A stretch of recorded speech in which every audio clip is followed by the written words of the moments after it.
notre invité du jour que nous allons présenter maintenant.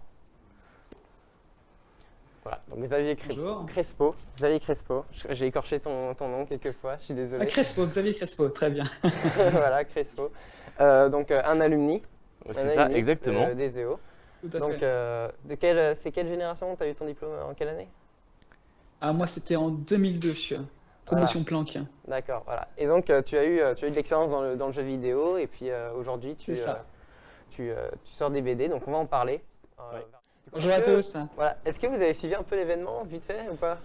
Oui, mais j'étais devant mon écran et puis je regardais le questionnaire. Là, j'essaie de répondre aussi aux questions. Bon, j'ai pas eu tout bon, donc. On avait prévenu qu'on avait un peu corsé quand même. Et donc, Lucie, est-ce que tu veux présenter notre invité? On l'a déjà un peu présenté, mais refaire un petit résumé.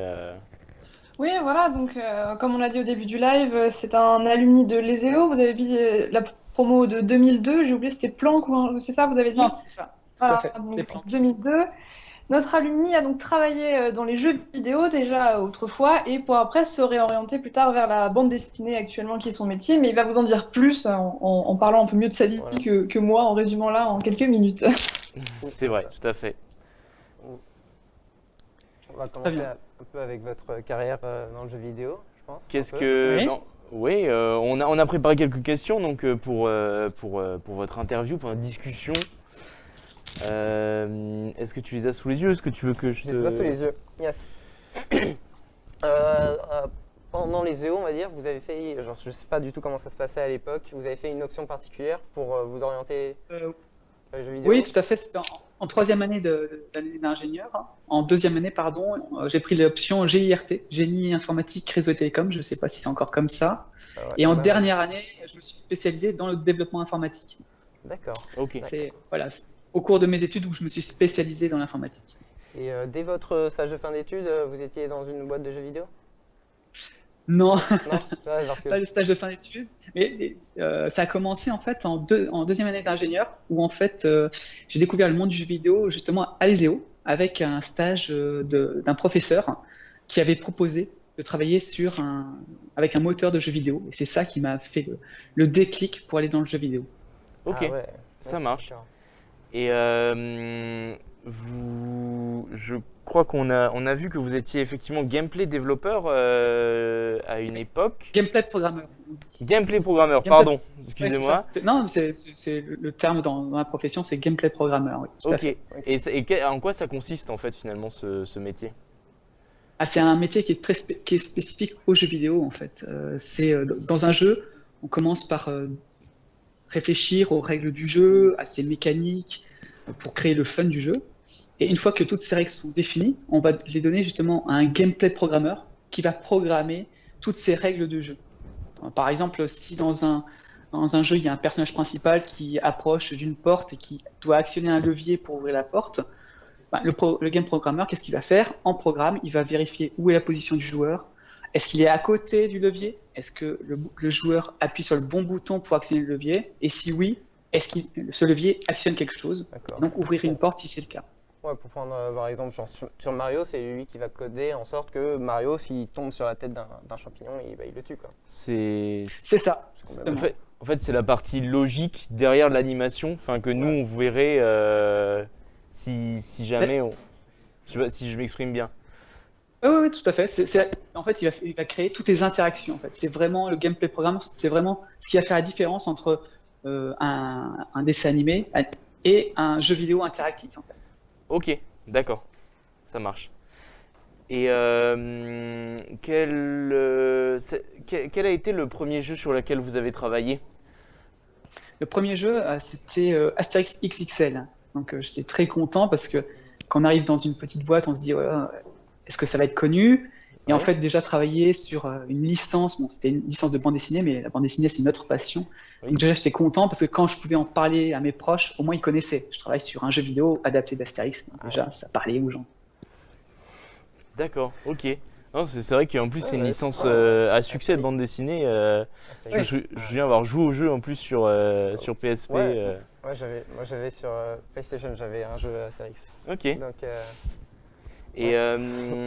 Du coup, justement, en parlant de bande dessinée, on va revenir au fur et à mesure, on va passer de la bande dessinée aux jeux vidéo, mais pour que justement vous Ouais, parliez ouais, de votre métier actuel, qu'est-ce qui en fait vous a fait basculer du métier de gameplay développeur, programmeur, pardon, à celui ouais, ouais, c'est pas grave.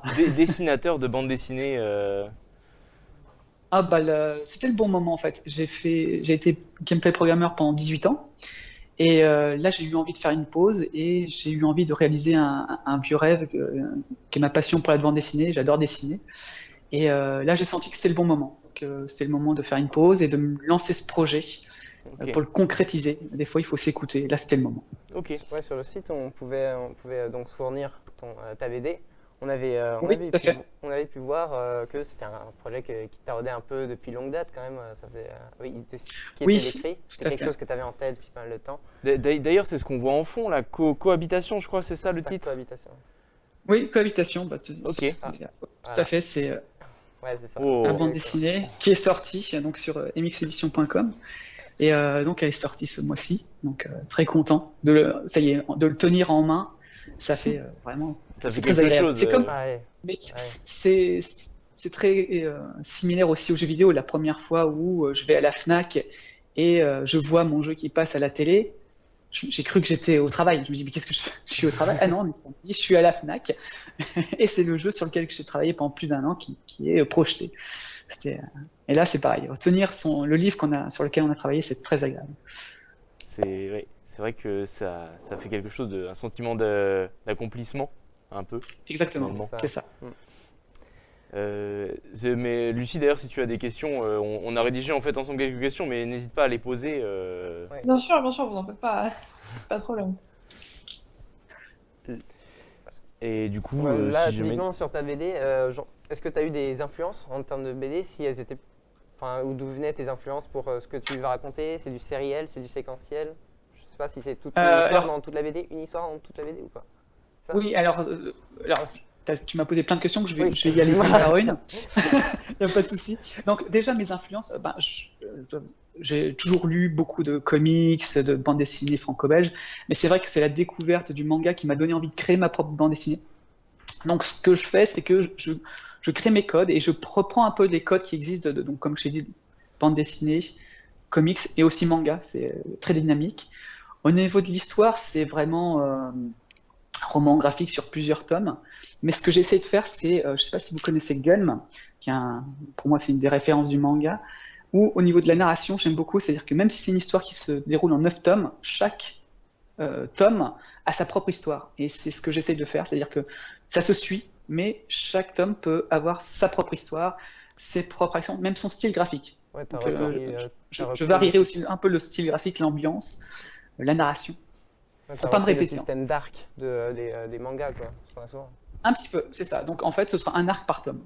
Ok. D'accord, ok. Et dans le sens où, en fait, on va pas forcément, si je comprends bien, on va pas suivre forcément les mêmes personnages à chaque BD. Par contre, ça va se passer dans le même univers et il y aura des relations entre les Ça, actions. on suivra les deux héros, Ok. Tom et Kemina. On les suivra tout le temps. Mais bon, je peux vous le dire, il n'y a pas de souci. Dans le premier tome, on suit surtout, donc c'est Thomas, un adolescent qui est mal dans sa peau, qui est marrant et sympa, mais qui se pose beaucoup de questions. Et il va assister à une invasion extraterrestre. Et là va débuter une grande histoire d'aventure où on va pouvoir traiter des sujets qui me sont vraiment chers, qui va permettre au lecteur de se poser des questions sur lui, sur le monde qui l'entoure, mais tout en restant divertissant, amusant, avec de l'humour et beaucoup d'action. Et dans ce premier tome, il va rencontrer une extraterrestre qui va permettre de lui faire comprendre que le monde est plus compliqué qu'il pensait. Donc dans ce premier tome, on va se concentrer vraiment sur la partie de Thomas, donc son histoire, comment tout ça se passe. Alors dans le deuxième tome, on va plutôt se concentrer plutôt sur la fille et son point de vue à elle. Donc il y aura toujours les mêmes personnages, mais les lieux vont changer. J'ai aussi envie alors je ne vais pas trop spoiler la suite, mais de prendre un peu un thème par tome, c'est-à-dire plutôt comment dire, science-fiction dans l'espace, plutôt ambiance post-apocalypse, plutôt. Bon, je vais pas trop te donner de détails pour pas spoiler, mais voilà, changer un peu aussi l'ambiance et en plus de la narration, changer un peu l'ambiance de chaque tome, quoi. D'accord. Ouais, c'est ça. Et si on veut faire un parallèle avec le manga, comme tu disais, on se rapproche proche plus d'un shonen avec un héros qui fait un parcours initiatique pour accomplir finalement quelque chose qui va changer le monde, ou on est sur quelque chose de différent? Alors alors, toujours pour pas trop donner Pas du l'intrigue, tout, parce que j'ai j'essaie compris, il y a un aussi. personnage féminin avec, quoi. Oui, tout à fait. C'est C'est une des caractéristiques que j'ai voulu faire aussi, c'est que je voulais que les deux personnages soient sur un pied d'égalité, que ce soit pas le petit gars qui fait tout. Je veux vraiment un pied d'égalité, que ça soit aussi important que le garçon que la fille. À la grosse différence de beaucoup de shonen que j'aime beaucoup, c'est que mon personnage est un adolescent comme les autres. Et que malgré qu'il va suivre des aventures avec justement cette fille extraterrestre Kamina qui, elle, a des pouvoirs, qui peut voler, lui, il est normal, il n'a pas de pouvoir. Il en aura jamais. Hein, donc, il doit vraiment se débrouiller du début à la fin, et c'est pas au bout du troisième tome on va voir que c'est l'héritier de je sais pas quoi et qu'en fait il est super fort. Non, à chaque fois, ce sera nous. Et donc, ce qui fait que c'est ça qui me donne envie, c'est de voir comment moi je ferais pour me débrouiller dans telle situation. Ok. Et pas compter sur quoi que ce soit. Donc finalement, en fait, le rapport de force est plutôt inversé par rapport à ce qu'on voit d'habitude. C'est le personnage féminin qui est fort, en fait, entre guillemets, et le personnage masculin qui dans une situation dangereuse, ne sert à rien, quoi. Enfin, disons. Alors c'est ça, mais il sert à rien en tant que force, en tant que puissance, mais justement, il va devoir être intelligent, faire preuve de courage, pour justement affronter ses preuves, parce qu'ils ne seront pas toujours tous les deux. Ils vont des fois partir chacun de leur côté pour faire une aventure qui va se complémenter. Mais du coup, voilà comment lui peut s'en sortir. Voilà. D'accord. Postulat intéressant en tout cas. Et du coup, dernière question, après on pourrait peut-être revenir sur le jeu vidéo. Est-ce que tu es tout seul pour réaliser cette BD, ou tu as quelqu'un, comme on voit d'habitude par exemple sur un Astérix, quelqu'un qui fait le dessin, quelqu'un qui fait le scénario? Est-ce que tu travailles en team? Non, je fais tout seul. Le dessin, le scénario, c'est vraiment, en plus c'est ça que j'aime beaucoup, c'est faire les deux. Le scénario a gagné beaucoup en maturité, comme vous disiez, c'était un projet qui dure depuis longtemps, parce qu'au niveau graphique, vu que je suis autodidacte, j'étais jamais content de l'aspect graphique. Je me suis beaucoup amélioré, et là maintenant j'en suis enfin content, c'est pour ça que je le sors, que c'était le moment. Et au niveau scénario, ça me fait beaucoup de plaisir. J'aime beaucoup tout ce qui est les histoires où au bout du 5e tome, on se rend compte que il y avait des indices déjà dans le premier ou dans le 2e tome, même si ça peut se lire très simplement, qu'il y ait plein de petites subtilités au cours des tomes qui veut dire ah ok d'accord, maintenant je comprends mieux ce qu'il disait au début ou au milieu, et qu'il y a des choses qui se révèlent petit à petit. Ouais, en termes de scénario, même moi qui suis un peu amateur de manga, c'est vrai que c'est les mangas les plus intéressants à suivre. Surtout maintenant, on peut les dévorer assez facilement en ligne, ou même en format EPUB ou en librairie, donc c'est vraiment agréable. Mais vas-y, excuse-moi. Du coup, j'allais dire, pour revenir sur le jeu vidéo, tu as dit que on peut se tutoyer. C'est vrai que je fais la transition. Ah oui, vas-y. Dans le jeu vidéo, on fait que se tutoyer. Hein. Ça marche. Et du coup, tu as dit que c'était une pause, tu faisais une pause dans ton métier de gameplay programmeur. Et du coup, ça veut dire que tu t'interdis pas de revenir après au développement, ou... Tout à fait. Là, pour l'instant, je suis maintenant dans un objectif de vie qui est je vis le moment présent. Ok. Mais je me ferme aucune porte. Alors, est-ce que je retournerai dans le jeu vidéo? Peut-être. Mais en tout cas, pour l'instant, c'est pas ce que j'ai envie de faire. Est-ce que dans un an, j'aurai envie de le faire? Peut-être. Et je me ferme pas cette porte. Je ne sais pas ce que je vais faire plus tard, mais maintenant, là, j'ai envie de faire la pause et de faire de la bande dessinée. Ok. Ça marche. On va avoir peut-être un peu plus de temps. La régie nous dit qu'on peut aller jusqu'à 15 minutes encore, donc c'est parfait. On en aura La discussion est intéressante, on a plein de questions. Voilà. Donc, sur le jeu vidéo, parce qu'on a vu ton premier jeu vidéo, mais c'était quoi celui sur lequel tu as pris le plus de travail, celui sur lequel tu es le plus fier peut-être? C'était les lapins crétins. Ok. Lapins crétins. Là où j'ai vraiment je me suis beaucoup amusé à le faire en fait. C'est vraiment le petit party game, et on fait plein de mini-jeux. Et pour faire un mini-jeu, en fait, c'était très sympa. C'était que pendant un mois, on était en binôme. Un game designer, donc c'est celui qui va réfléchir aux règles du jeu, et le gameplay programmeur, donc moi. On était en binôme pendant un mois à travailler sur ce jeu, et on faisait tout. Moi, en tant que programmeur, je faisais autant les animations je m'occupais de brancher les animations, le son, le gameplay, les décors, les intelligences artificielles. Et c'était très enrichissant de faire un petit jeu dans un jeu. Ça, Ok. c'était vraiment très très bien. De ce que je comprends, du coup, en fait, pour faire un mini-jeu qui est en fait finalement un petit jeu dans le grand jeu, on a besoin de 3 personnes. Donc gameplay programmeur, designer. le game designer et un animateur, dessinateur. Animateur, oui. Ouais, on a besoin de beaucoup de personnes de toute façon. Après, pour le Ok. son aussi, un Oui. sound designer aussi. Ok. Mais c'est vrai que pour les mini-jeux, en fait, on était 2 en binôme pour un mini-jeu. Après, pour tout ce qui était ressources graphiques et sonores, là, on avait d'autres personnes D'accord. attitrées qui travaillaient sur plusieurs autres projets.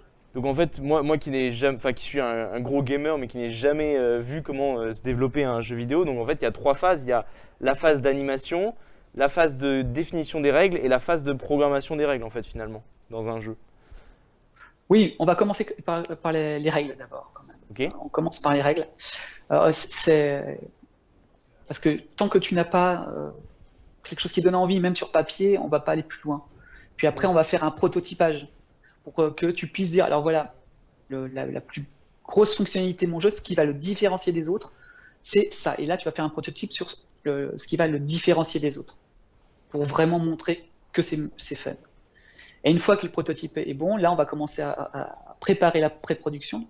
On va faire la pré-production qui va commencer à travailler sur le jeu avec les vrais outils, avec une petite équipe qui va commencer à faire tout ça. Et puis après, quand on commence à avoir quelque chose de bien, on va commencer à faire la production. Alors là, après, ça dépend des jeux. Ça peut être 10 personnes comme 300 personnes. Ok, ça marche. Parce Et donc, que... Oui, vas-y Lucie. à peu près, ça prend combien de temps de développer un jeu comme ça, suivant les tailles auxquelles vous avez participé? Parce qu'il y a plein d'étapes, plein de choses à faire. En moyenne, ça prend combien de temps à peu près? Ça dépend du jeu. Il y a des jeux qui sont très bien, qui peuvent être faits en 4-5 mois. Et puis il y a d'autres jeux qui peuvent prendre des années, 5 ans, ce genre de choses. Ça dépend vraiment de l'ampleur du jeu. Moi, quand j'ai commencé, pardon? Cyberpunk. Par exemple. Exactement. Et c'est ça. Et puis, Je sais pas combien de temps il a plus pris. l'équipe du est coup, grosse, ok. plus l'attente est grosse, moins il faut décevoir. Donc, moi, par exemple, j'étais sur des jeux où quand on était en train de travailler dessus, ça faisait déjà 2 ans, 3 ans qu'on était dessus, et on nous dit, ben, on va le reporter de 6 mois.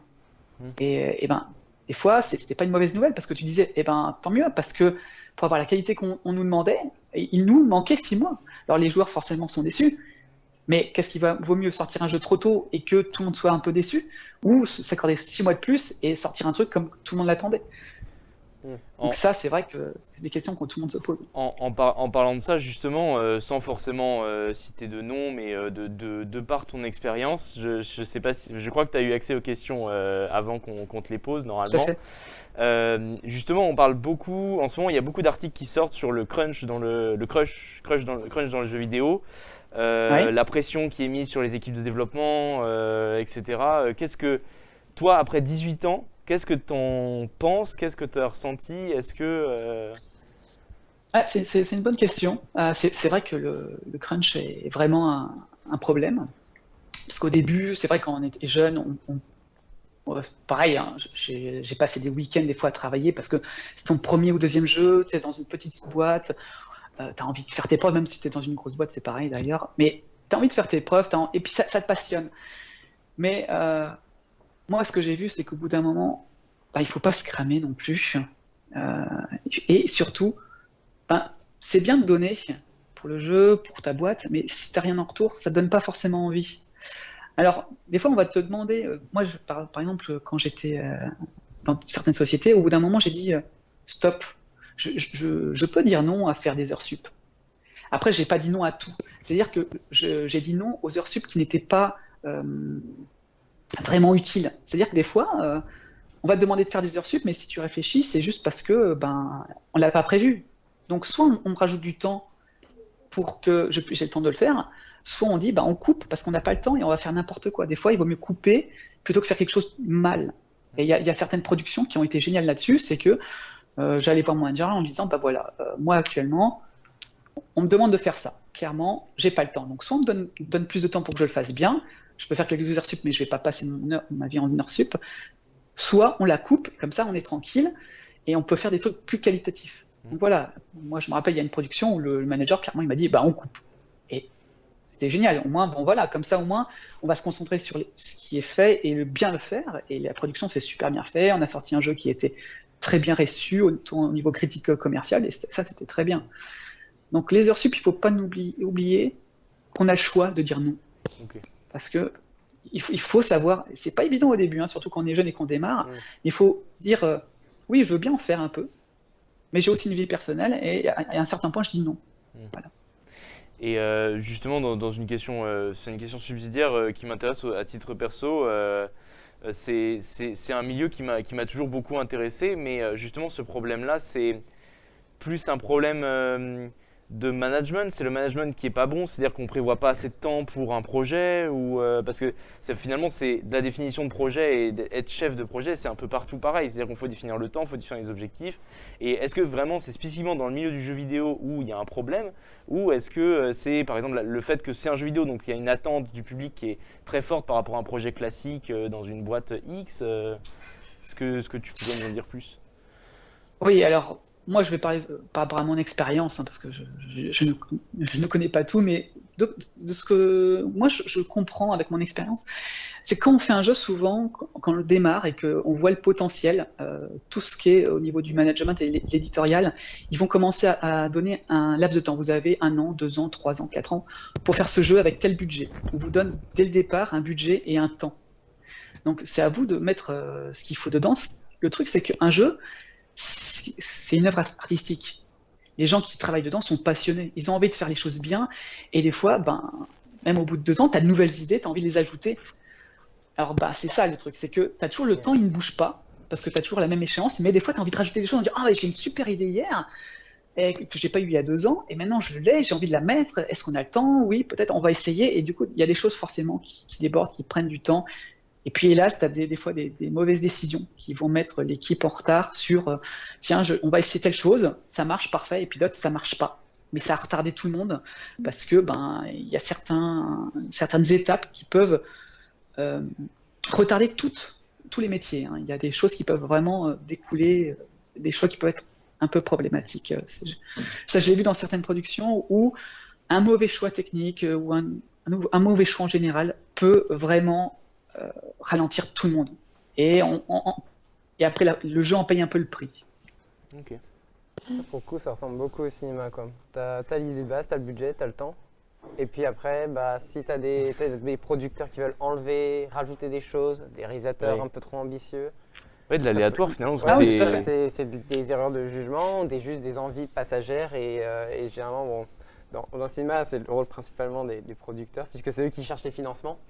Donc s'ils doivent gérer ensuite l'ambition du réalisateur et ensuite les demandes du studio de pas trop, qu'ils ont employé de pas trop dépenser, ils doivent faire le truc et tout ça, et parfois ça gère pas, donc ça finit par des morceaux par des effets spéciaux complètement torchés, des scènes où il n'y a eu qu'une seule prise et tout. Donc ouais, à peu près, ça ressemble beaucoup.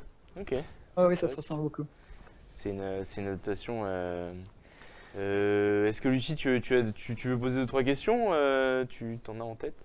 Non, c'est juste, est-ce que c'est pas finalement le principe de tout ce qui est artistique, de cette volonté de vouloir aller vers d'autres choses, même si c'est un jeu vidéo ou le cinéma, où donc tout le monde va s'écarter par volonté artistique, par envie personnelle, par choses comme ça. Et est-ce que finalement on trouve aussi ça dans la BD, même si là vous êtes tout seul, donc il y a personne qui va dire bah non, je veux rajouter autre chose, mais peut-être si un jour votre BD grandit ou vous avez besoin d'autres personnes, est-ce que vous pensez qu'il y aurait ce genre de problème avec d'autres personnes qui viendraient dessiner avec vous du fait de leur envie artistique? Est-ce que c'est vraiment un problème artistique finalement? C'est pas forcément un problème. Oui, artistique, c'est aussi que tout le monde est investi et tout le monde a ses propres idées. Alors ce qui est bien, c'est que moi, dans le jeu vidéo en tout cas, quand tu as des envies, des idées, même sur le jeu, même si tu es programmeur et non pas producteur, tu peux en parler et on t'est toujours écouté. Après, est-ce que ton idée sera retenue? Ça, il y a beaucoup de gens, donc on va en discuter. Là, dans la bande dessinée, c'est vrai que je suis tout seul. Et d'un côté, c'est une aide, et de l'autre côté, c'est aussi, il faut faire attention, parce que tu peux faire aussi des mauvais choix et le voir tardivement. C'est pour ça que j'hésite pas à, par exemple, ne pas trop en parler de mon scénario. Par exemple, j'ai ma fille maintenant qui a 10 ans, et qui me demande souvent, ah, je veux lire le 2e tome, ah, parle-moi du 2e tome. Je lui dis non, parce que je veux un regard extérieur. Si je te parle de mes idées, tu vas être complètement influencé. Moi, je sais que quand elle a lu le 1er tome, il y a plein de trucs où elle m'a dit, bah, je comprends pas ça. Et puis, ça, pourquoi tu dis ça? Et moi, je me dis, bah si. Et puis, on regarde, et puis je dis, ah mince, bah oui, d'un œil extérieur, il y a des petits éléments qui, moi, sont évidents, et puis pas là.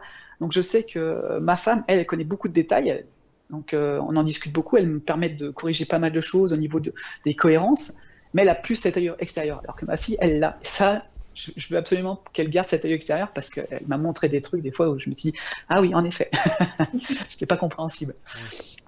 Donc oui, c'est à double tranchant. D'un côté, tu fais ce que tu veux, mais d'autre côté, il faut quand même que tu gardes ta créativité et qu'elle ne devienne pas fouillie pour les autres. Et justement, tu parles beaucoup de tes projets à ta famille, mais est-ce que c'est pas justement dur pour eux d'avoir un regard extérieur, sachant que vous avez une relation affective, ils veulent pas te blesser ou non, ils sont assez non. honnêtes. Déjà, un enfant est très honnête. C'est vrai, oui, c'est vrai. C'est vrai que les enfants. Et ma femme, justement, du fait de cette proximité, ne prend pas de gants. Des fois, je lui dis, j'aimerais bien que tu prennes un peu des gants. parce que une œuvre, c'est quand même comme un bébé. Et on a beau être une bonne personne, on est toujours un peu susceptible. Hein, et souvent, moi, ma femme me dit, j'aime pas trop ça parce que, bon, elle me donne ses raisons. Et je fais, ah non, c'est pas vrai, n'importe quoi. Et puis, limite, je boude un peu. Et puis, au bout d'une heure, je dis, bon, d'accord, c'est vrai. C'est vrai. Donc, après, je me rends compte, ces réflexions sont toujours très bonnes. Mais après, il faut d'abord passer sa susceptibilité propre où tu te dis, ah, c'est vrai, mais ça me fait un peu mal quand même. Mais c'est vrai que c'était un bon argument. C'est super intéressant en tout cas. C'est vrai que. Tu allais dire quelque chose, Lucie? Non, je vais dire que oui, c'était très intéressant. Moi, je me demandais, parce que du coup, t'as appris à dessiner en autodidacte, c'est ça? Tout à fait. Oui. Ça t'a un peu aidé, ne serait-ce que bon, dans le storytelling, le dessin et tout ça, travailler dans le jeu vidéo, t'as eu l'influence de collègues ou quoi qui t'ont un peu appris des choses ou pas? Ou alors ça a vraiment été dans ton coin après le boulot Oui, c'était plutôt ça, oui, tout à fait. Non, j'ai pas trop appris. De toute façon, dans le dessin, un des premiers trucs qu'on va t'apprendre, c'est observer. Et donc, c'est ce que j'ai fait. J'observe, j'hésite pas à voir les collègues qui dessinent, j'hésite pas à lire des bandes dessinées. Tiens, j'aime beaucoup ce qu'il fait, ça, j'aime pas trop. Au niveau narration, même. Moi, j'aime beaucoup apprendre par moi-même. Ça, c'est quelque chose que j'aime beaucoup. C'est vraiment. Je pense, même pour écrire les histoires, tout ça, j'aime bien justement ne pas avoir d'influence et de pouvoir vraiment partir d'une page blanche, justement de ne pas pouvoir reproduire les choses déjà existantes, de faire quelque chose de vraiment différent. En fait, c'est surtout ça que j'essaie de faire, c'est de faire des choses différentes. Alors il y a des choses qui vont se ressembler et c'est voulu, surtout au début, parce que j'ai décidé de faire une histoire qui va commencer un peu on me le dit souvent, un peu comme un shonen traditionnel. C'est vrai, quand on voit le synopsis, ça peut penser à ça, mais justement, je veux petit à petit aller l'emmener dans une autre direction, plus profonde, où on peut vraiment j'ai envie d'aborder des sujets qu'on n'aborde pas d'habitude dans les mangas et dans les bandes dessinées, ou en tout cas pas aussi poussé que j'aimerais le faire. Ok. Et si je relis un peu les questions, là j'essaie de passer vite fait sur tout ce qu'on n'a pas pu te dire, parce que maman, la régie, elle nous dit d'accélérer. Ils savent pas ce qu'ils veulent. Hein. Encore peut-être une ou deux questions. Et après, on pourra vérifier le dessin après. Oui, c'est vrai, on pourrait passer sur le dessin, effectivement. Le dessin, savoir à quoi ça va ressembler finalement. Dessin. Petite dernière question. Je crois que tu vis au Canada. Oui, tout à fait. Pour nos étudiants qui nous regardent, est-ce que c'était le fruit d'une opportunité? Est-ce que ton bagage SEO t'a permis de facilement t'expatrier comme ça? Alors en fait, c'est avec Ubisoft, parce que j'ai fait plusieurs entreprises de jeux vidéo, mais j'ai beaucoup travaillé chez Ubisoft, qui est donc, si vous ne le saviez pas, c'est une grosse société qui a plusieurs studios dans le monde. Et un à un moment dans ma carrière, j'ai créé l'opportunité d'aller au Canada. C'est-à-dire, ce qui est bien dans une grosse société comme ça, c'est qu'on peut facilement leur dire, voilà, j'aimerais faire ça. S'il y a une opportunité qui se dégage, j'aimerais passer des entretiens pour y aller. Donc, moi, j'avais dit que j'étais intéressé par venir à Montréal, qu'il y avait plusieurs postes. J'avais regardé s'il y avait des postes, et en effet, il y en avait plusieurs. J'ai passé des entretiens téléphoniques avec les managers ici, et ça s'est tellement bien passé que je suis venu très simplement. Ça a été vraiment très, très bien. C'est parfait. Et c'est l'avantage de travailler dans une grosse boîte, qu'on soit dans le jeu vidéo ou pas, c'est la mobilité, c'est assez. Oui, au niveau mobilité, c'était ça. Est-ce que, mes camarades, est-ce que vous avez une dernière question ou est-ce qu'on peut conclure l'interview là-dessus Est-ce que on peut partager un peu vite fait où est-ce qu'on peut commander ta BD? Ah bah oui, Par exemple justement, j'allais finir par ça. Donc elle est sortie au MX Édition, si je Oui, c'est ça. dis pas de bêtises. mixedition.com. Ouais, c'est ça. Donc si jamais dans le chat, Vous la commander en ligne. voilà, si jamais dans le chat, la régie, si jamais dans le chat on pouvait nous mettre le lien de la maison d'édition mxedition.com. Donc là on peut commander. Voilà, c'est ça. C'est ça. Je vous le remonte. Voilà, c'est Cohabitation, c'est le premier tome. Ça a l'air bien épais en plus. Ça a l'air bien épais, oui, c'est vrai que. Ah bah c'est 190 pages. Ah oui, c'est contrairement à des mangas comme j'ai dit, j'aimerais bien changer les codes.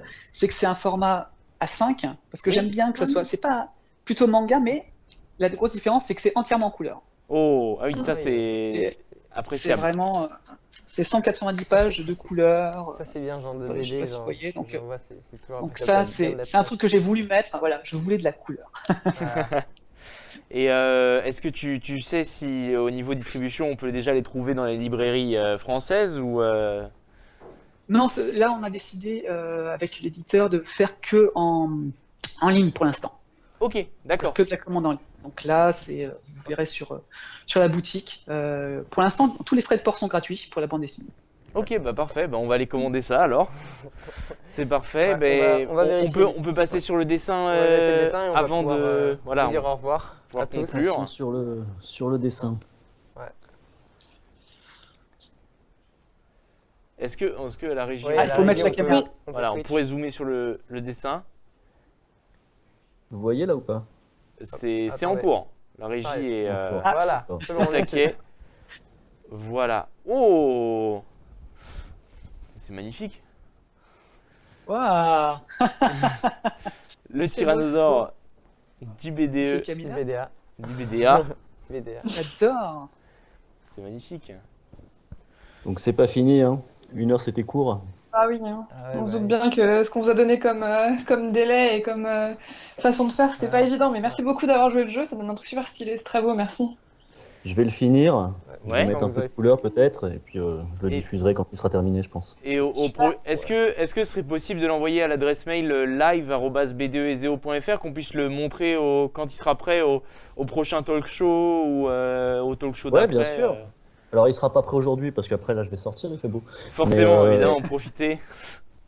Voilà, donc on voit ça comme un clin d'œil ou un plagiat, c'est selon, mais Ah, moi je vois ça comme un clin d'œil, merci. d'accord. La cohabitation. Je pense que pour VGM, ce sera bien aussi de faire un petit post si mes camarades m'entendent, mais on va leur dire là après le live. Va falloir qu'on rende l'antenne. En tout cas, je voulais remercier Lucie du BDA, Bureau des Arts de Paris, Alan, président de Cinéséo, Monsieur Ferrand,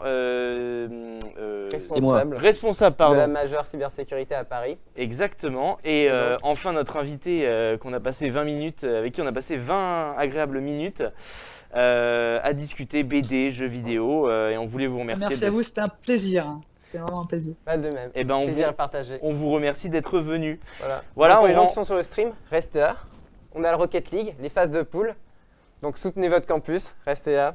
On arrive tout de suite, je pense qu'on n'aura que 5 minutes de pause à peine, et puis on commence directement. Voilà. Merci à tous, et puis bonne fin d'après-midi. Au revoir. Salut.